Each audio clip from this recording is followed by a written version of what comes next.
우리 열왕기상 19장 1절에서 8절 말씀 우리 함께 읽도록 하겠습니다. 아합이 엘리야가 행한 모든 일과 그가 어떻게 모든 선지자를 칼로 죽였는지를 이세벨에게 말하니 이세벨이 사신을 엘리야에게 보내어 이르되 내가 내일 이맘때에는 반드시 네 생명을 저 사람들 중 한 사람의 생명과 같게 하리라. 그렇게 하지 아니하면 신들이 내게 벌 위에 벌을 내림이 마땅하니라 한지라. 그가 이 형편을 보고 일어나 자기의 생명을 위해 도망하여 유다에 속한 브엘세바에 이르러 자기의 사환을 그곳에 머물게 하고 자기 자신은 광야로 들어가 하룻길쯤 가서 한 로뎀나무의 아래에 앉아서 자기가 죽기를 원하여 이르되 여호와여 넉넉하오니 지금 내 생명을 거두시옵소서. 나는 내 조상들보다 낫지 못하니이다 하고 로뎀나무 아래에 누워서 자더니 천사가 그를 어루만지며 그에게 이르되 일어나서 먹으라 하는지라. 본즉 머리맡에 숯불에 구운 떡과 한 병 물이 있더라. 이에 먹고 마시고 다시 누웠더니 여호와의 천사가 또 다시 와서 어루만지며 이르되 일어나 먹으라. 네가 갈 길을 다 가지 못할까 하노라 하는지라. 이에 일어나 먹고 마시고 그 음식물의 힘을 의지하여 40주 40야를 가서 하나님의 산 호렙에 이르니라. 아멘. 주일 말씀을 들으시는 모든 성도님들에게 하나님의 은혜가 있기를 간절히 소망합니다. 최근에 아내랑 재밌게 본 드라마가 있습니다. 그게 무엇이냐면 정신병동에도 아침이 와요라는 드라마입니다. 정말 잘 만들어진 따뜻한 드라마입니다. 이걸 보통 웰메이드 드라마라고 하죠. 실제 의료진들이 이 드라마를 보고 현실적으로 잘 그려낸 작품이다라고 평했다고 합니다. 이 매회마다 정신병동에 입원한 마음이 아픈 사람들이 등장합니다. 조증, 우울증 또는 이 둘 다 합쳐진 조울증 환자도 나오고요. 조현병 환자, 망상 환자, 공황장애를 앓고 있는 환자들도 나옵니다. 그들이 왜 마음의 병을 갖게 되었는지, 그리고 우리 사회가 정신병을 앓고 있는 사람들을 어떠한 시선으로 바라보고 있는지 이것들을 조명해 줍니다. 마음에 이렇게 울림이 있는 드라마입니다. 이 드라마의 주인공이 박보영인데 이 박보영이 정신병원 간호사예요. 이 정신병동의 간호사인데 환자들에게 따뜻하고 씩씩한 간호사로 나옵니다. 이 드라마 중간 회차쯤에 이 자신과 좋은 라포, 관계를 가졌던 환자가 호전되어서 퇴원을 합니다. 그리고 그 환자 일상으로 돌아가서 잘 사는 모습도 보게 되죠. 이 간호사로서 너무 보람되고 기쁜 일이죠. 그런데 그녀는 예상치 못한 상황을 맞이하면서 자신의 삶이 무너집니다. 모든 게 무너져요. 그 환자가 자살을 한 거예요. 그 환자가 일상으로 돌아가서 잘 살 줄 알았는데 그러지 못했다는 것에 자책을 하게 되고 또 현실을 부정하게 되면서 그녀는 심한 우울증을 앓게 됩니다. 그리고 자살 시도까지 하게 됩니다. 실제로 우울증이 심해지면 자살 충동을 느낀다고 합니다. 그래서 그녀는 결국 보호병동에 입원하게 되죠. 정신병원 의료진이었던 그녀가 이제는 정신병동 환자가 된 것입니다. 하지만 그녀는 사랑하는 가족, 또 친구, 또 동료들의 지지와 돌봄 가운데서 그 우울증을 극복해 나갑니다.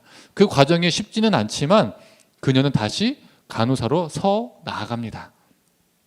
오늘 본문도 심한 우울감에 빠져서 죽고 싶어하는, 즉 자살 충동을 느끼고 있는 사람이 등장합니다.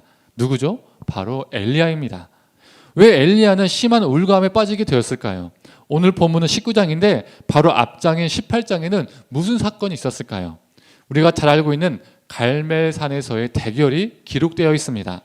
엘리야가 갈멜산에서 1대1도 아니고 850대1로 거짓 선지자들과 결투를 벌이잖아요.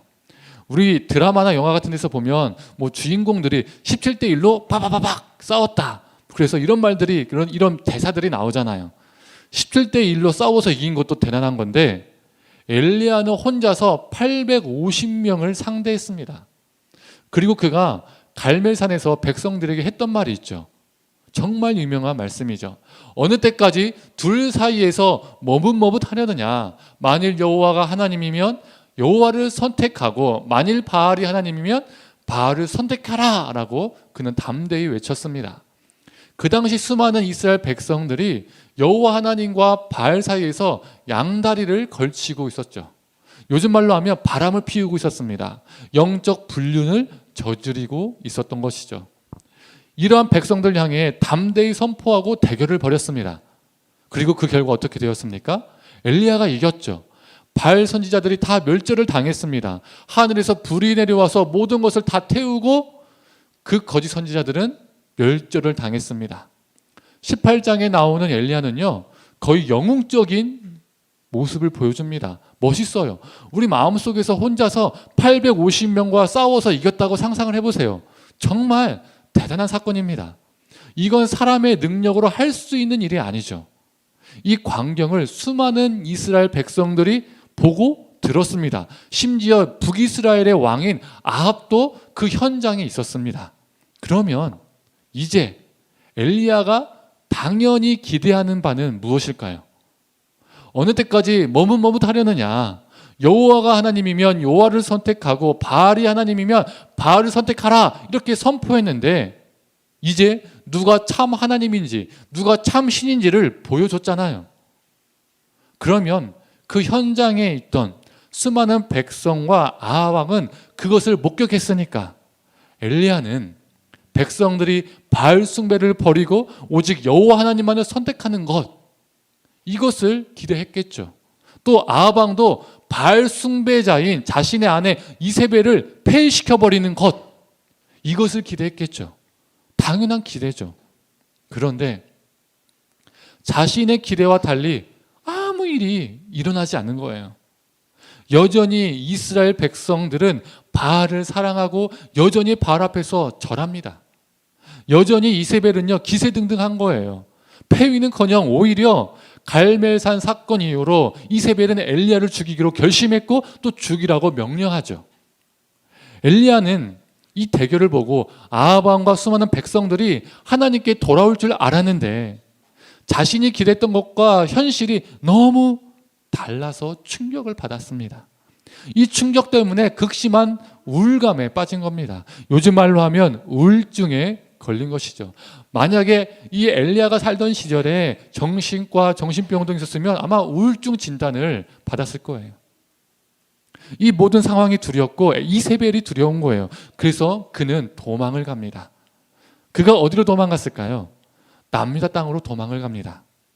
북이스라엘 여왕인 이세벨이 자신을 죽이려고 하니까 북이스라엘 땅을 벗어나서 남유다 땅으로 간 거죠. 그런데 그 당시에 북이스라엘과 남유다는요, 동맹 관계였습니다. 이전에는 서로 전쟁도 했었는데 이때는 동맹 관계였거든요. 그러니까 남유다 땅에 갔어도 안심이 안 되는 거예요. 북이스라엘의 공권력이 그 이세벨의 힘이 남유다까지 미칠 수 있잖아요. 동맹 관계이기 때문에. 그래서 이 브엘세바를 지나서 네게브 광야까지 내려갑니다. 이 네게브 광야는요, 남유다의 최남단이에요. 우리나라로 따지면 땅끝 마을 해남입니다. 얼마나 두려웠으면 유다 최남단까지 내려간 거예요. 이세벨의 힘이 최대한 미치지 않는 곳으로 내려갔던 것입니다. 그리고 그 광야 로뎀나무 아래에서 그는 자살지향적인 기도를 드립니다. 오늘 본문 4절을 읽어보겠습니다. 자기 자신은 광야로 들어가 하룻길쯤 가서 한 로뎀나무 아래에 앉아서 자기가 죽기를 원하여 이르되 여호와여 넉넉하오니 지금 내 생명을 거두시옵소서. 나는 내 조상들보다 낫지 못하니이다 하고. 다른 사람도 아니고 지금 선지자가 자기를 죽여달라고 하나님께 애원을 하고 있어요. 자살지향적인 기도를 하고 있다는 거예요. 18장의 엘리야는 영웅적인 엘리야였는데 오늘 본문 19장에 나오는 엘리야는요, 달라도 너무 다르죠. 극과 극이에요. 수백 명과 싸워서 이긴 사람의 모습이 아닙니다. 설교 서두에서 드라마 얘기를 했잖아요. 이 박보영이 그 환자가 퇴원해서 잘 살기를 바랬는데 자신의 기대와 그 다른 사건을 접하고 충격을 받고 우울증에 걸리고 자살 시도를 했습니다. 엘리야도 지금 똑같은 증상을 보이고 있습니다. 자신이 기대하는 게 있었는데 현실과 너무나 다름을 경험하고 충격을 받고 우울증에 걸리고 지금 자살지향적인 기도를 드리고 있습니다. 그런데요, 성경을 보면 이런 사람이 엘리야만 있었던 게 아닙니다. 정말 위대한 성경 인물들이요, 하나님 앞에 자살지향적인 기도를 드렸던 사람들이 있어요. 그 위대한 지도자 모세, 그리고 그 위대한 예언자 예레미야도 자살지향적인 기도를 드렸었습니다. 이들은 이스라엘 백성들의 변화를 위해서 최선을 다했는데, 그럼에도 여전히 변화되지 않는 이스라엘 백성들을 보면서 자살지향적인 기도를 드렸었습니다. 민수기 11장 15절을 우리 함께 읽어보도록 하겠습니다. 주께서 내게 이같이 행하실진대 구하옵나니 내게 은혜를 베푸사 즉시 나를 죽여 내가 고난당함을 내가 보지 않게 하옵소서. 지금 모세가 하나님을 향해서 뭐라고 말하고 있습니까? 하나님, 저 좀 죽여주세요.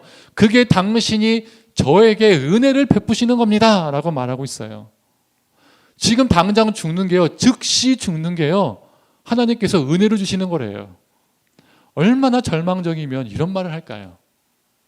출애굽했지만 여전히 애굽적 가치관에 사로잡혀서 살아가는 백성들을 보면서 늘 마실 것, 늘 먹을 것 때문에 불평하는 유아기적 신앙에 머물러 있는 백성들을 보면서 하나님, 저 여전히 탐욕에 찌들어 있는 저 꼴 좀 보지 않게 저 죽여주세요. 이렇게 기도하고 있는 겁니다. 예레미야도 마찬가지죠. 예레미야가 예루살렘 성전 앞에서 어떻게 외쳤습니까? 너희는 이것이 여호와의 성전이라, 여호와의 성전이라, 여호와의 성전이라 하는 거짓말을 믿지 말라라고 선포했죠. 바로 성전 앞에서. 성전을 향해서 이 건물은 강도의 소굴이다.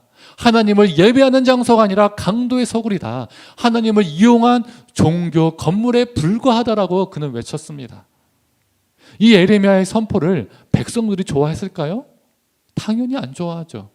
자기들은 성전이라는 그 장소에서 여전히 예배드리고 있고 여전히 은혜 받고 있고 여전히 만족하고 있는데, 예레미야가 이런 말을 하니까요, 듣기 싫죠. 거북하죠. 불편하죠. 그러니 백성들은 예레미야의 말에 귀를 닫아버렸습니다. 그리고 여전히 성전에 가서 예배를 드리고 열심히 드리고 기뻐 드리고 만족하며 예배를 드렸습니다. 그러니 예레미야가 그 꼴 보지 않게 자살지향적인 기도를 드렸습니다. 예레미야나 모세나 그리고 엘리야나 하나님 앞에 신실하게 살아갔는데 자신들이 기대했던 것과 현실이 너무 다르니까 충격을 받고 낙심하고 그 충격에 심한 우울증에 걸리고 지배되고 자살 충동까지 경험하게 된 것이죠. 우리라고 다를까요? 우리도 마찬가지죠. 이렇게 위대한 성경 인물들도 이 강한 심한 우울감에 빠졌었는데 우리는 어찌 보면 더 연약한 존재 아닐까요? 하나님께서 우리를 부모로 세워주셔서 정말 나름대로 하나님 앞에서 자녀들을 돌보고 사랑하고 자녀들 위해서 정말 간절하게 기도했는데 기대하지 않은 방향으로, 원치 않은 방향으로 자녀들의 삶이 흘러가는 경우가 있죠. 자녀들이 우리가 생각했던 바와 다르게 커가는 모습을 볼 수도 있습니다. 방황하는 모습을, 안 좋은 모습을 경험할 수 있어요. 그러면 어떻습니까? 부모로서 마음이 찢어지고 무너지거든요. 또 자녀들이 어딘가 심하게 아플 수도 있고요. 자녀의 삶에 큰 문제가 생길 수도 있습니다. 안 좋은 쪽으로 자녀들의 인생이 흘러가는 것 같고 현실을 보니 낙담하는 일들이 생길 수도 있다는 거예요. 그런 걸 경험해 본 분들이요, 적지 않아요. 그러면 어떻습니까? 정말 하나님 앞에 마음이 무너지면서 하나님 왜 이러시냐고, 나한테 왜 이러시냐고 이렇게 하나님께 반문하게 되죠. 그 우리 감정과 마음 가운데 심한 우울감이 찾아오기도 합니다. 또 배우자나 우리 자신을 볼 때도 마찬가지죠. 정말 하나님 앞에 신실하고 성실하게 살았는데, 꼼수 쓰지 않고 편법 쓰지 않고 정말 열심히 정직하게 살았는데, 그러면 잘 되면 좋은데 사업이 안 풀리는 경우가 있어요. 제 가까운 지인 중에서도 사업을 하시는 분이 있는데 정말 매 순간 회사가 위기예요. 그것을요 1년 동안 매번 겪고 있어요. 옆에서 보면요 참 마음이 아픕니다. 또 직장에서 정말 안 좋은 일들이요 연속으로 생기는 경우가 많잖아요. 상황이 꼬이고 우리가 기대하는 바와 달리 정말 우리의 상황들과 환경들이 다르게 전개되는 경우가 많습니다. 그러면 하나님께 하나님 왜 그러십니까? 왜 나한테 이런 일이 생기냐고 왜? 몇 번씩 반문하게 되거든요. 심한 그 우울감과 슬픔이 낙심이 우리를 덮칠 수 있습니다. 우리가 이럴 때 있잖아요. 와, 진짜 내가 이러다가 정신병 걸리겠다. 이런 생각이 문득 들 때가 있잖아요. 목사라고 다를까요? 저도 똑같습니다. 제가 완벽한 목회자, 훌륭한 목회자는 아니지만 그래도 나름대로 하나님 앞에서 바르게 살려고 또 그렇게 목회하려고 노력했거든요. 목회자적인 양심도 지키려 애썼고 정말 성실하게 정직하게 사역했다라고 생각했습니다. 그런데요, 안 좋은 일들이 연속으로 생기고 오해받는 일들이 생기더라고요. 개척을 시작할 때도 마찬가지였습니다. 현실을 본인이 낙담할 일들이 막 생기는 거예요. 그러면 저도 사람인지라 이 심한 우울감이 저를 지배하더라고요. 부정적인 생각이 저를 덮치더라고요. 엘리야도 그렇고 모세도 그렇고 에레미야도 그렇고 우리도 그렇고 다들 이런 감정, 이런 영적 상태를 우리는 경험해 본 적이 있고 또 경험할 수 있습니다. 또 지금 경험하고 있는 분들도 계시죠. 그래서 엘리야는요, 로뎀나무를 선택했습니다. 우리는 엘리야가 왜 로뎀나무를 선택했다라고 생각하죠? 광야는 뜨거운 햇살이 내리쬐는 곳이죠. 중동 땅이잖아요. 엘리야가 그 뜨거운 태양 아래에서 몇 날 며칠을 도망치고 그래서 너무나 지치고 힘들어서 햇살을 피하기 위해 로뎀나무 아래 그늘로 들어갔다라고 우리는 생각합니다. 그러면 나무가 크고 잎이 넓어야 되겠죠. 그래야 그늘도 크고 빛을 피할 수 있습니다. 우리 한번 사진을 보실까요? 그런데요, 로뎀나무는 최대 높이가요 150cm고요. 보통 130에서 140 정도 되는 나무입니다. 즉 초등학교 2학년 정도 되는 나무예요. 키가. 우리 지원이가 한 130 정도 되거든요. 그 정도밖에 안 돼요. 허리춤 정도에서 끝납니다. 허리 살짝 위에 올라와서. 또 사진을 보시면 알겠지만 로뎀나무는 잎이 넓지가 않아요. 로뎀나무는 우리가 생각한 것과 다릅니다. 로뎀나무는 그늘이 커서 빛을 피하기 쉬운 나무가 아니었습니다.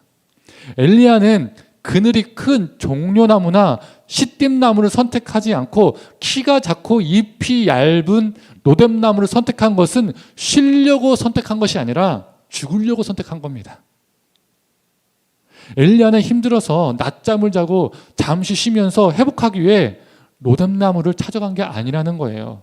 절망이 극에 달아서 죽음의 장소로 선택한 곳이 로뎀나무입니다. 그는 자살지향적인 기도를 한 후에 로뎀나무 아래에서 누워서 잤습니다. 성경에 누워서 잤다라고 기록되어 있죠. 이건 자살 시도를 한 겁니다. 자살지향적인 기도를 넘어서서 실제로 자살 시도를 한 거예요. 그 떼약볕에서 자겠다는 것은요, 죽겠다는 겁니다. 우리 영화 같은 걸 보면요, 사막에서 목마르고 배고프고 탈수증이 생기면 어떻습니까? 사람이 거의 막 지쳐서 막 입이 갈라지고 그러면 어떻죠? 눈이 스르르르르 감겨요. 그럼 옆에 있던 주변의 사람들이 뭐라고 하죠? 눈 감으면 안 돼, 눈 감으면 안 돼. 그러면 죽어. 이렇게 말하잖아요. 눈 감으면 죽는 거예요. 그런데 엘리야는 자신도 모르게 스르르르 눈이 감긴 것이 아니라 의지적으로 누워 잤습니다. 혼자 이렇게 분투하느니 이제 눈 감고 죽자. 그래서 누워서 잔 거예요. 우리 신앙인들은 카페 이름을 로뎀나무로 짓는 경우가 많잖아요. 엘리야가 지쳤다가 쉬었던 로뎀나무 그늘처럼 사람들에게 쉼이 되는 곳, 쉼이 되는 그늘이 되었으면 좋겠다라고 생각하면서 짓는 경우가 많습니다. 그런데 로뎀나무는 그늘을 기대할 수 없는 나무이고 또 엘리야는 로뎀나무에 쉬려고 누운 게 아니라 죽으려고 누웠습니다. 그런데 그때 무슨 일이 일어납니까? 하나님이 그 절망과 그 죽음의 장소에 찾아오셨습니다. 하나님은 그를 꾸짖지 않았어요. 네 직업이 선지자인데 자살을 하려고 해? 너 지금 미쳤구나, 정신이 없구나, 정신 못 차려? 이렇게 매몰차게 꾸짖지 않으셨습니다. 대신 하나님은 그를 어루만져 주셨어요. 우리 한번 5절을 볼까요? 로뎀나무 아래에 누워 자더니 천사가 그를 어루만지며 그에게 이르되 일어나서 먹으라 하는지라. 하나님은 천사를 통해서 엘리야를 어루만져 주셨습니다.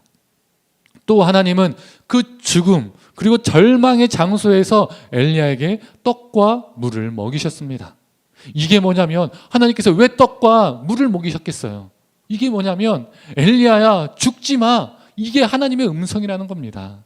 이거 먹고 살아야지 왜 죽으려고 해? 이렇게 엘리야를 붙잡는 하나님의 음성이라는 거예요. 단순히 배를 채워주는 것이 아니라 옥상에 떨어져 죽으려고 하는 그 엘리야를 하나님께서 목덜미를 잡고 계신 겁니다. 죽지 마, 죽지 마. 우리가 기억해야 할 것은 로뎀나무가 그의 그늘이 되어준 것이 아니라 하나님께서 친히 그의 그늘이 되어주시고 떡이 되어주시고 마실 생수가 되어주셨습니다. 다시 일어나 걸을 힘을 그에게 주셨습니다. 이런 일은 엘리야에게만 그리고 구약에서만 일어났던 일이 아닙니다. 신약에서도요 동일한 일이 일어났습니다. 예수님께서 십자가에 못 박혀 죽으시고 제자들은 두려움과 시리에 빠져 있었죠. 그들이 본래 예수님을 통해서 기대했던 바가 무엇이었습니까? 예수님을 통해서 높은 자리에 앉는 것이 그들의 소망과 꿈이었습니다. 예수님 우편과 좌편에 앉아서 세상을 호령하는 것이었어요. 예수님이 자신들을 그렇게 만들어 줄 것이라 그들은 정말 확고하게 기대했습니다. 그런데 그들의 기대와 달리 예수님은 너무나도 무력하게 죽으셨죠. 자신들의 기대가 모두 다 무너졌습니다. 그들은 아마도 하루하루 벌벌 떨며 살았을 거예요. 예수 추종자로 몰려서 예수님처럼 자기도 죽을까 봐 막 무서워서 숨어 지냈을 겁니다. 그들 중에는 이런 생각도 하지 않았을까요? 잡혀서 십자가에 고통스럽게 죽느니 알아서 죽을까? 이런 생각을 했던 사람들도 있었을 겁니다. 그런데 요한복음 26장을 보면 무슨 일이 일어납니까? 죽음을 이기시고 부활하신 예수님께서 두려움과 시리에 빠진 제자들에게 찾아오셔서 이렇게 말씀하십니다. 13절의 말씀을 공동번역으로 읽어보겠습니다. 예수께서는 제자들에게 가까이 오셔서 빵을 집어주고 또 생선도 집어주셨다. 하나님이 절망에 빠진 엘리야에게 찾아오셔서 그들을 먹이셨던 것처럼 우리 성자 하나님이신 예수님도 절망에 빠진 제자들에게 찾아오셔서 그들을 먹이셨습니다. 예수님이 단순히 육체적인 배고픔을 그들에게 채워주신 것이 아니라 그들에게 부활의 참 소망을 허락하여 주셨습니다. 절망이 소망이 되고 죽음이 생명이 되었습니다. 그들이 다시 예수의 제자로 다시 살아갈 수 있도록 힘을 허락해 주신 것이죠. 사명을 주셨습니다. 성도님들, 우리 하나님은 우리에게도 동일하게 역사하십니다. 오늘은 많은 교회들이 추수감사주일로 지킵니다. 추수란 어떻게 보면 결과물이죠. 한 해 농사의 결과물입니다. 우리가 인생을 살면서 늘 추수물이 많으면 얼마나 좋을까요? 우리가 기대한 바대로 추수 목표를 이루면 얼마나 좋을까요? 기대한 바대로 결과물을 충분히 만들어낼 수 있다면 정말 좋지 않겠어요? 그런데 그렇게 안 되는 게 우리 인생입니다. 엘리야도 모세도 에레미야도 그 기대한 결과를 자신의 눈으로 보지 못했습니다. 우리가 정말 열심히 살았는데 정말 성실히 살았는데 추수물이 수확물이 별로 없을 수 있어요. 눈에 보이는 결과가 별로 없을 수 있어요. 기대하는 바와 현실이 너무나 다를 수도 있습니다. 실제 농부들도 어떻습니까? 매년 기대한 대로 추수를 하나요? 아닙니다. 농사가 잘 될 때도 있지만 어느 해보다 그 농작물이 망하는 경우도 있습니다. 노력했던 것보다 기대했던 것보다 추수한 게 별로 없는 경우가 실제로 있어요. 그래서 추수할 게 별로 없는 해에 농부들이 눈물을 짓잖아요. 슬퍼하잖아요. 우리도 마찬가지입니다. 기대했던 결과물, 수확물, 추수물이 별로 없을 수 있습니다. 우리의 기대가 완전히 무너질 때가 있습니다. 자녀들의 문제, 가정의 문제, 일터의 문제, 학업의 문제 등등등 수많은 문제들 때문에 우리의 기대와 다르게 흘러가는 상황들 때문에 우리는 절망하고 낙심할 때가 있습니다. 안 좋은 감정들이 우리를 지배할 때가 있습니다. 그래서 모든 것을 자포자기하고 싶을 때가 있습니다. 그때 우리 하나님은 우리를 향해서 네가 목사인데, 네가 장로 권사인데, 집사인데 그 정도밖에 못해? 왜 우울해? 오늘 추수 감사 주일인데 너 이렇게밖에 추수하지 못했어? 너 이렇게 이룬 게 별로 없어? 이따위로 할래? 이렇게 책망하지 않으신다는 거예요. 우리 하나님은 우리를 꾸짖지 않으시고 엘리야를 어루만져 주셨던 것처럼 우리를 어루만져 주십니다. 절망의 장소에, 낙심의 현장에 우리 하나님이 우리를 찾아오셔서 하나님께서 친히 우리의 그늘이 되어주시고 우리의 떡이 되어주시고 우리의 마실 생수가 되어주십니다. 또한 기대한 바와 다르게 결과가 나올지라도, 우리가 추수한 수확물이 적을지라도 우리 하나님은 그 눈에 보이는 것으로 우리를 판단하지 않으시고 우리가 정직하고 성실하고 그리고 거룩하게 살아간 그 삶을 하나님께서 받으실 줄 믿습니다. 성도님들, 우리가 절망과 낙심의 자리에 있을 때, 죽음의 자리에 있을 때 그 절망과 죽음의 자리를 털고 다시 일어나 걸어갈 수 있는 힘을 우리 하나님께서 저와 성도님들에게 허락해 주실 것을 간절히 믿습니다. 절망이 소망이 되며 죽음이 생명의 자리로 전환되는 역사가 일어나기를 간절히 소망합니다. 이제 말씀을 정리하겠습니다. 성도님들, 이 엘리야의 이름의 뜻이 무엇인지 아시나요? 이 엘리야에서 엘은 하나님, 참신이라는 뜻이고요. 또 엘리야에서 야는 야훼, 우리나라 말로 하면 여호와라는 뜻입니다. 즉 엘리야는 나의 하나님은 여호와시다, 나의 참신은 여호와시다라는 뜻을 가지고 있습니다. 엘리야는 엄청난 업적도 위대한 일도 행한 적도 있지만 동시에 초라한 모습도 보여주기도 했습니다. 즉 롤러코스터 같은 삶을 살았죠. 그러나 그가 잘 될 때에도, 그가 인생의 바닥을 칠 때에도 그에게 하나님은 여전히 여호와 하나님 한 분밖에 없었습니다. 그의 인생은 오직 여호와 하나님만을 믿는 인생이었습니다. 하나님은 그러한 그를 만져주시고 이끄시고 회복시켜 주셨습니다. 그리고 그를 통해서 계속 일하셨습니다. 성도님들, 우리의 인생도 슬슬슬 잘 풀릴 때도 있지만 그러지 못할 때도 있습니다. 오히려 우리의 기대와 달리 흘러가는 경우가 더 많죠. 왜냐하면 우리가 우리 인생의 주권자, 인생의 주관자가 아니기 때문입니다. 추수한 결과가 너무 민망할 정도로 없을 수도 있습니다. 기대와 다르게 결과물이 작을 수도 있습니다. 그래서 실망할 수 있습니다. 낙심할 수 있습니다. 절망할 수 있습니다. 성도님들, 그럼에도 그 척박한 상황 속에서도 나의 하나님은 여호와이시다, 내 삶의 참신은 오직 여호와 하나님밖에 없다, 이 신앙을 붙들고 묵묵히 우리의 삶을 살아내는 저와 성도님 되기를 간절히 소망합니다. 우리는 연약하지만 완전하신 우리 여호와 하나님께서 우리의 삶을 가장 선하게 이끄실 줄 믿습니다. 이 시간 함께 찬양하고 기도하도록 하겠습니다.